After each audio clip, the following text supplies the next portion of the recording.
Julian Alvarez! 120 মিনিটের রুদ্ধশ্বাস লড়াই, একবার পিছিয়ে পড়া, তারপর ঘুরে দাঁড়ানো। শেষ পর্যন্ত সুইজারল্যান্ডকে 3-1 গোলে হারিয়ে সেমিফাইনাল নিশ্চিত করেছে আর্জেন্টিনা।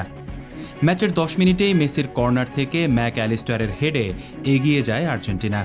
1-0 গোলের লিড নিয়ে বিরতিতে যায় তারা, কিন্তু বিরতির পর 67 মিনিটে রদ্রিগেজের পাস থেকে এন্দোয়ের দুর্দান্ত গোলে সমতায় ফেরে সুইজারল্যান্ড।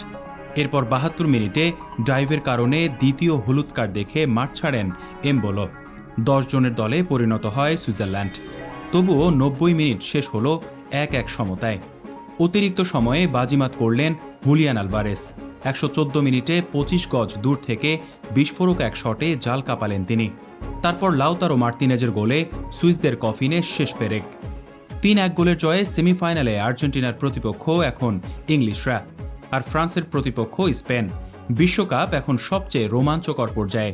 ফাইনালের দৌড়ে সবার নজর এখন পরবর্তী 2 ম্যাচে। ডেস্ক নিউজ, অগ্রযাত্রা প্রতিদিন।